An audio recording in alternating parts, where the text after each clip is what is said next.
Good damn morning, Americans. Jericho Green here with you once again, and you can still get your green gear 25% off until November 4th, until the most important day in our lives. Offer code all in for 2020. New designs there for you, everything, all green gear, 25% off now until November 4th. Offer code all in for 2020, all caps. Now, let's do some shout outs. Shout out to my man Nathan, graduating boot camp for the world's finest Navy. Congratulations, shipwreck. If you're headed out to the fleet, you're going to have some good times. You're going to have some early reveilles, some hard work, but some good times. Enjoy your leave when you get to go home and look down on the civilian pukes who didn't just graduate from boot camp, and enjoy your school. Also, big shout out to my man Vasily in Texas, the great state of Texas. He just got married. Congratulations, man. That's a beautiful thing. It's lovely to find somebody who has your back in this crazy thing we call life. Enjoy yourselves, enjoy each other, and make some American babies. All right? Some baby cans. So, of course, last night, the last presidential debate between, hopefully, our next president continuing his second term, or continuing into his second term, and Bidenus Pervertus, the sad, senile old man that I don't know how anybody could vote for this man. I really don't. Forget about your hate for Trump. Put your TDS aside. Look at the policy. Look at the record. How can you cast a vote for Joe Biden? Well, Trump's a racist.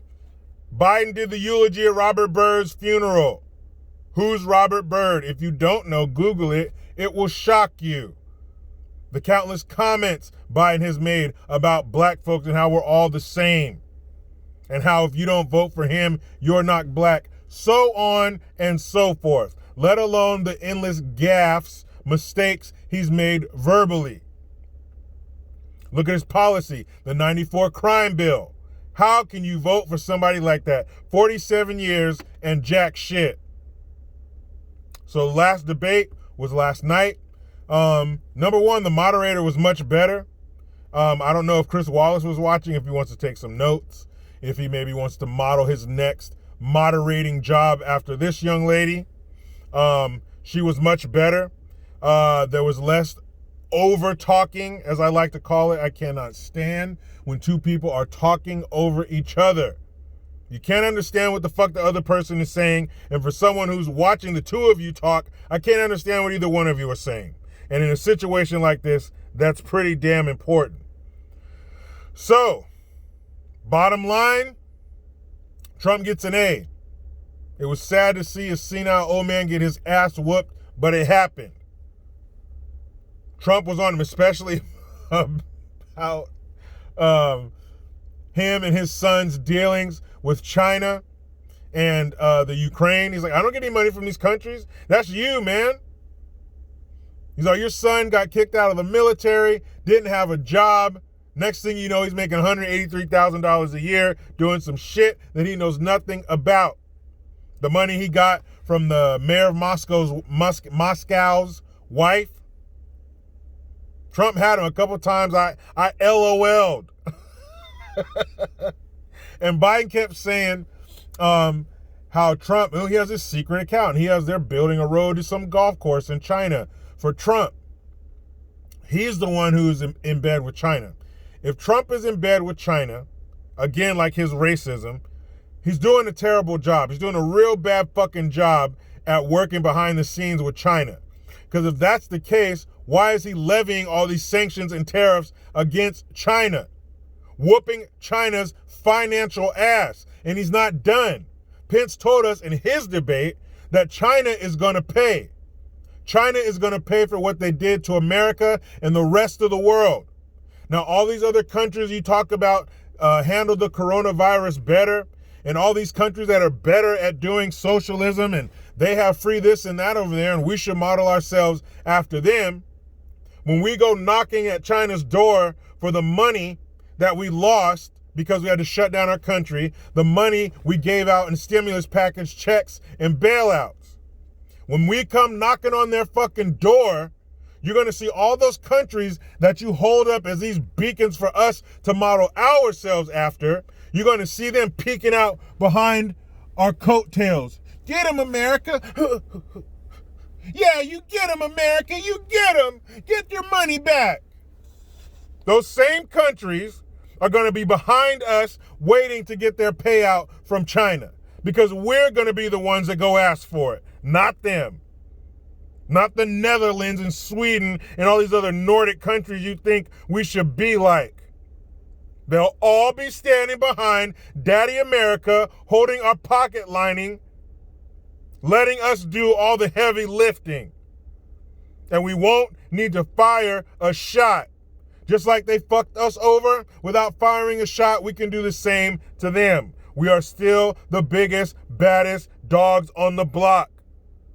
Our nuts hang the lowest. And until that changes, we're in charge. China is definitely our number one competition, but they are not America. As long as Trump is in office, this won't be a problem. But the old Biden we've come to know and love reared his ugly old head last night as well. A lot of missed words. He left words out of some sentences. Well, he said, well, this the thing. Now, how about this is the thing? Maybe here's the thing. But he just said, this the thing. What happened, man? Whatever drugs they gave you started wearing out? Like, oh, man, what the hell was I watching? Watching some cartoon with my son. And the hero, he drank some kind of potion and everything was great. He's knocking out the bad guys. They're piling up, knocked out, stars around their head, birds chirping around their head. But then he started to sputter out. His potion he drank started to fade out. Those punches weren't as hard. Next thing you know, the bad guys were all over him. Same thing with Biden Pervertus last night. He came out a little sharp in the beginning, and then he came back. And everything he says, even if Biden makes a good point, which is rare, he just sounds like a kind old man in the park throwing breadcrumbs to the pigeons. He just doesn't come across with any force. He doesn't instill confidence in the American people. That's important. How do you think Obama got away with his fucking highway robbery and setting us back in race relations 50 years? It's because he was a good speaker. He instilled confidence. Now, he didn't act on it. He didn't act confidently, but he sounded confident. He sounded that way. Biden doesn't do that. Yeah, and Trump, you were the one in bed with China. My son didn't do anything. My plan is to do this with COVID, and we're going to do more testing, and we're going to find out how to reopen the economy. All that sounds ridiculous because you sound like a feeble old man. You instill no confidence in the American people. You flip-flop too much. How many clips do we have to see of you saying you're going to ban fracking, and then you sit up there on the debate stage and says, I'm not banning fracking? Which Joe do we believe? Which one? Dr. Jekyll or Mr. Hyde? Bottom line, Trump won the debate last night. And that needs, I cannot stress this enough, that needs to transfer over to votes on November 3rd. All these years they've been putting these things in place. They've been normalizing the weird. They've been legalizing the criminal activity. They've changed and they've blurred the lines. And all this time, all these decades of indoctrinating children in schools, of making us believe that up is up, and boys are girls, all that shit is culminating. This is the fruits of their labor. All these death by 1,000 cuts We're at cut number 999. November 3rd is crucial. This is big. This is fucking heavy, man. This is some heavy shit. How did a country so great get to a point where we either vote for our prosperity or we vote for our destruction? Literally. This is no hyperbole. Communism, socialism, whatever you want to call it. Socialism is the toddler version of communism. Socialism grows up to one day be a tall, strapping piece of communism. So all that shit, all that death and destruction, you notice communism always ends in millions of deaths everywhere. Asia, Europe, South America, wherever it goes, it ends in tens of millions of deaths. It ends in no variety and no choice. When there's no competition, there's no creativity, there's no innovation. There doesn't have to be. We only do the things we have to do. If there doesn't have to be any innovation, there won't be. If the government is the only show in town, why do they need to advance things?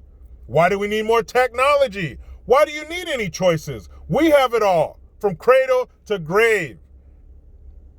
Your housing, your food, your security, your education, we got it all. Put your bib on, get over here, and put this engorged, veiny federal tit in your mouth and suckle to your heart's content.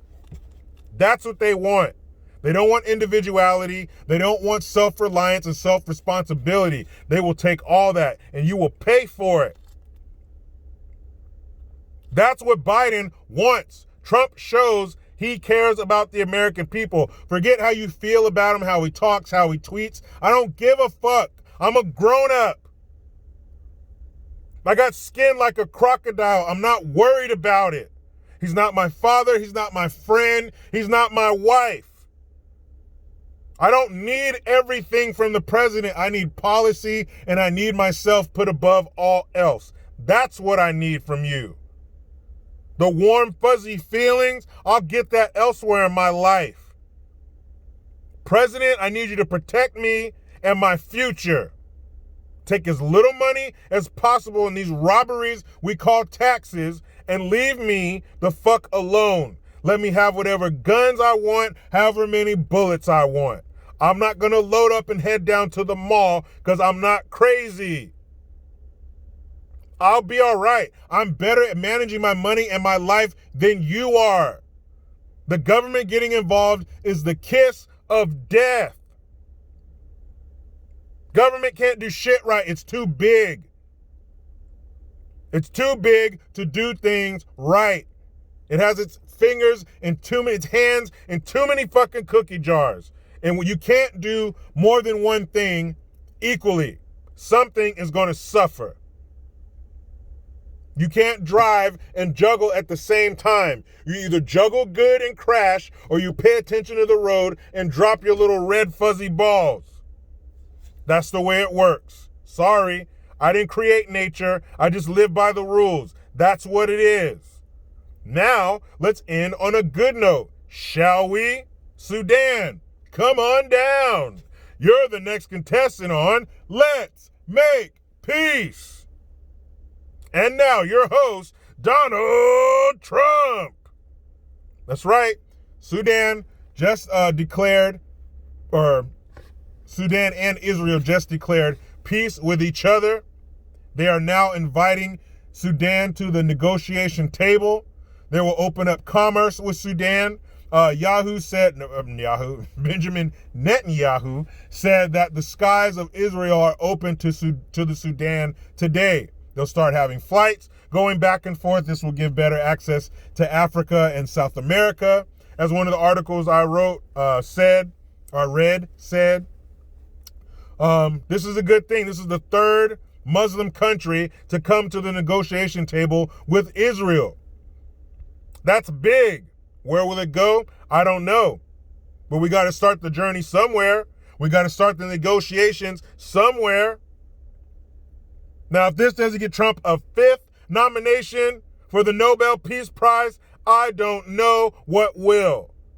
This man does more for world peace before breakfast than some presidents have done in 8 years. This is some big shit. This is what you're not going to hear about. And Trump only let Sudan come to the negotiation tables. He only allowed them to declare peace with Israel after they deposited $335 million into an account that goes to American victims of terrorism. What? Yeah, that's called negotiating. You want to come and partake in this buffet of capitalism? You want to fatten yourself on capitalism? You want your pockets and your borders bulging from capitalism and its financial fruits that will fall upon your heads? You want that? Fine. Give up $335 million to this account, to this foundation, so the money can go to the American victims of terrorism. Once you do that, come on in. Loosen your waistband and fill up. Trump is a businessman. America is a business.